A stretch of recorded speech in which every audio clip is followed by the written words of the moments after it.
may want to, well, spread the hair out.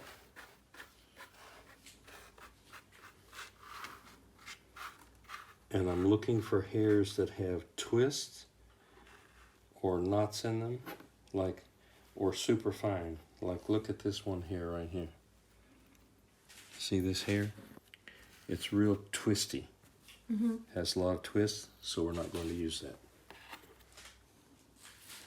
Here's another hair here. Let's pull this out. And let's look at it. Okay. This looks good. We can straighten this out. That will straighten. But I'm looking for other hairs here that have knots in them or irregularities, or overly too small or too big.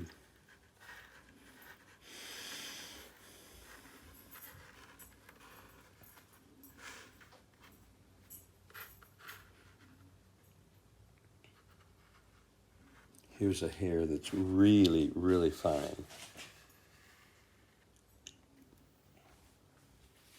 This hair is super, super fine.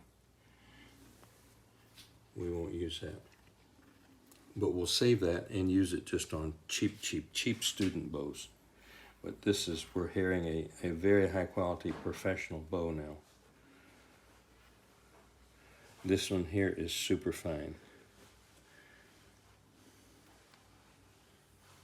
If it's a little smaller, that's okay. If it's a little bigger, it's okay. Because then they'll all kind of mesh together. But if they're super fine or really big, here's another really, really small, thin one. Right here. It's almost too fine. But it's nice and straight.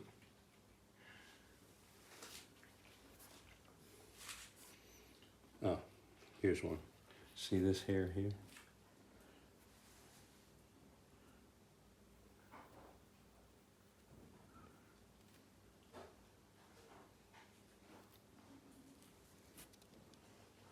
Yeah, we'll keep that one. That one's okay. Now let's look down here at the bottom. I'm looking for just irregularities, and it's easier to see on the black.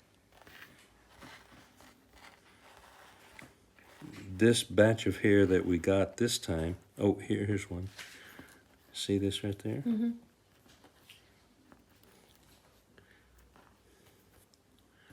No, that wasn't it.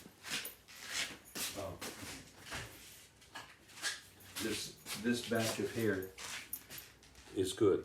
There's not too many bad ones in it.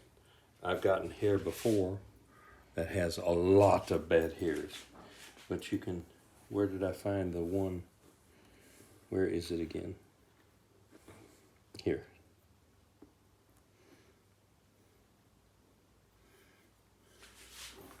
See that hair has a bad spot right there. It may be dirt or it might be a defect in the hair. But we're going to reserve that for just cheap student bows. From here you can see it, it looks a little thicker. But sometimes you actually see splits where hair is split. There's two of them.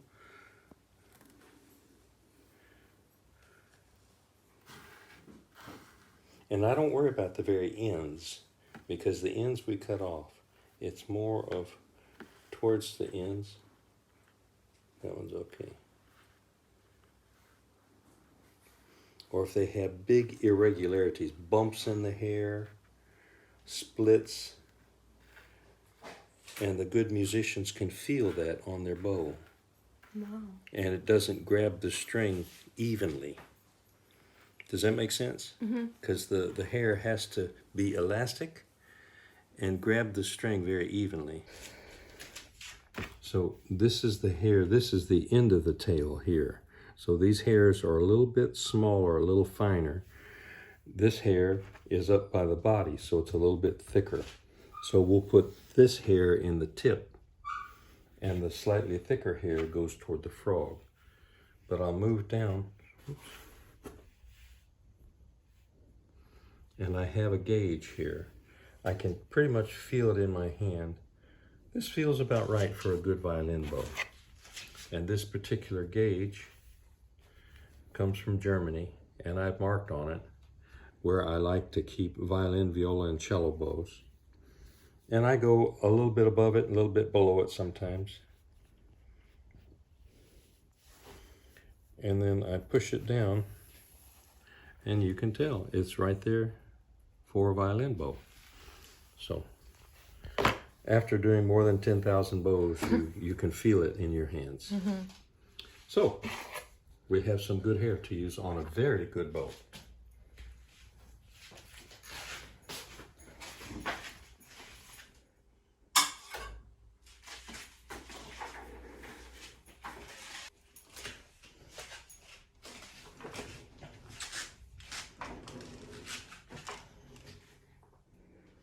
Where's my comb? Oh, here it is.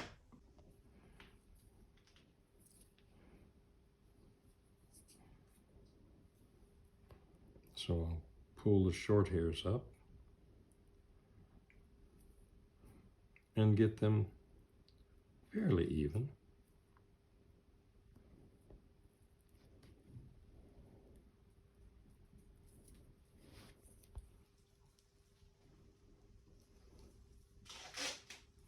All the while I'm doing this, I'm looking for bad hair, split ends, knots, and after you do a lot of bows, you can feel it.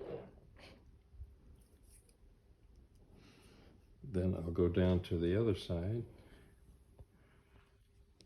because I want to use as little of the thin hair and as much of the thick hair as possible.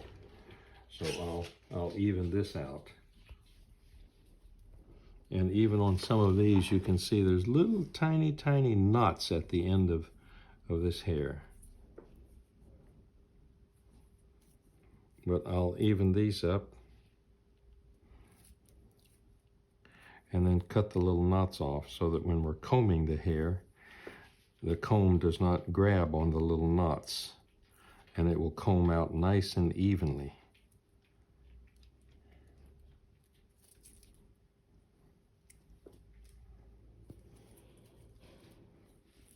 Just see how short that one is? See that?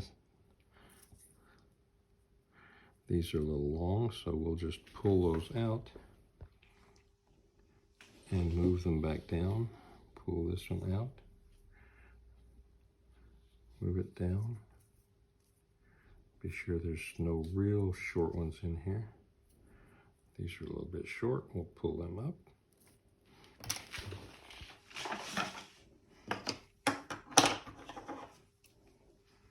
Cut this so the ends are nice and fresh and they don't have any knots on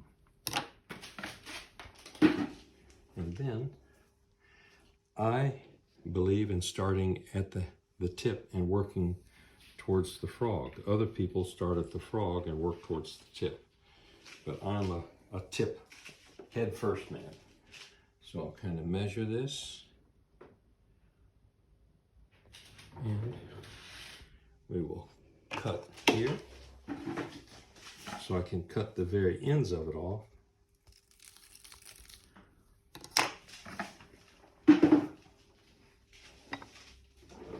This is powdered rosin. Very finely powdered.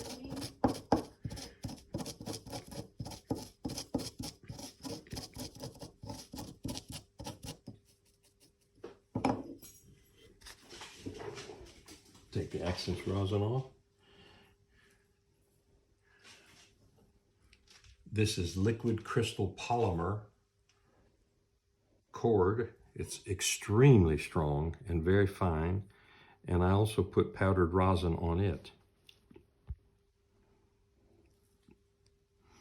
And we use one particular very special knot. Come on. Ah.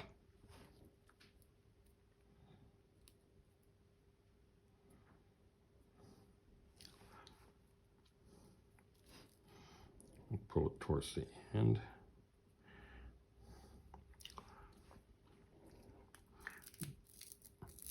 We roll it.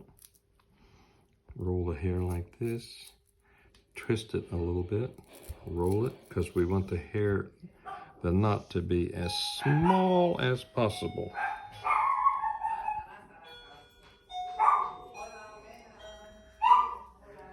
This thread does not stretch at all, and it's extremely strong, so you have to be careful. If you pull too strong, it'll actually cut your fingers.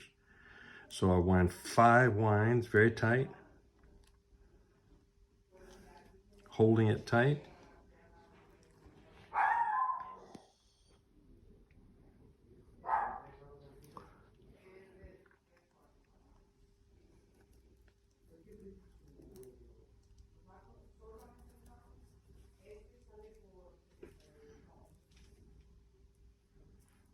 And I want to push the thread together so it's a nice, small, but very tight knot. That goes over once.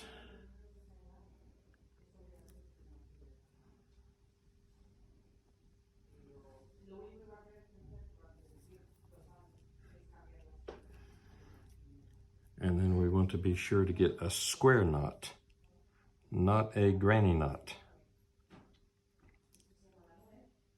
And a square knot, the 2 cords are always at 90 degrees, never this way. And this knot will never come apart. And we cut this off. Not exactly at the knot, we leave a little tiny space.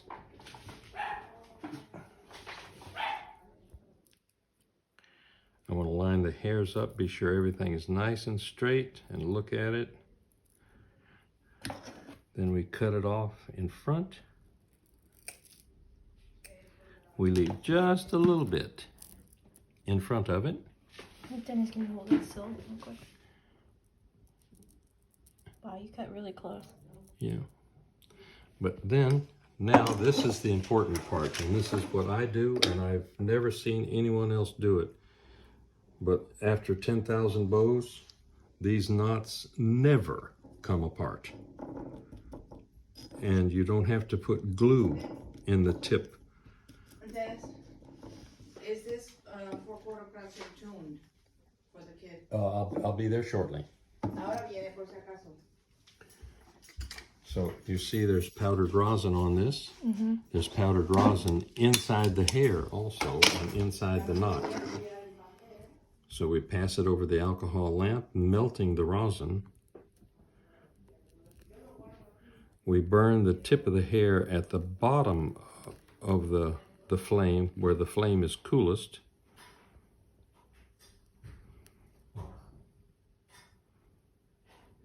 And it forms a little mushroom. Now, watch this. We heat it up until the rosin is melting.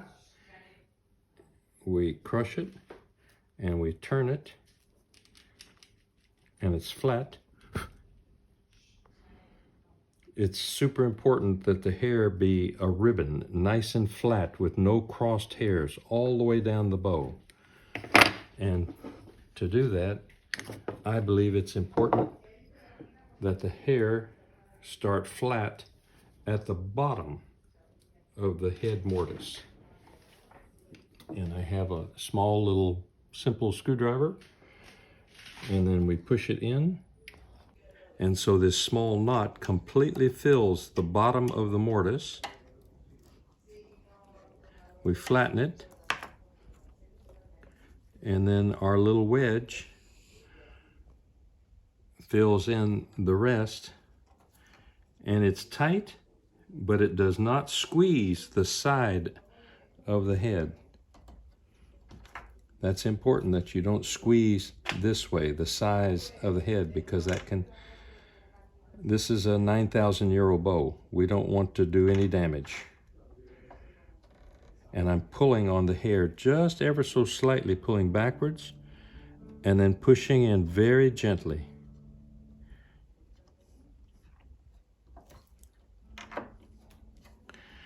And then we finish it just with little tiny. And And the design of this bow is beautiful. And that you can see right here at the edges, there's a little tiny space that you can get your tool in. And when you take the wedge out in the future, you just put it in here and pop, it comes right out. So that's how a good rehairing in the head should look like. It's like the hair grew out of the ground. It grew out of the head. Then we take it over and see how beautifully it looks on this side. Mm-hmm. Get real close right there and you can see. Looks real beautiful right in here. That's very, very beautiful. That's what it's supposed to look like. That's how we start with our bow rehairing, at the head. This is critical that this be done correctly. So it's not too tight, but it's tight enough to never do any damage to the head, but yet protect it. And the hair will be nice and straight all the way down to the frog. Okay, now I have to go help your mother.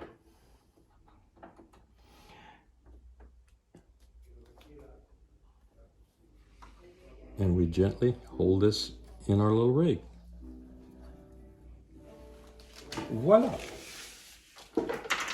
Isn't that cool? Yep.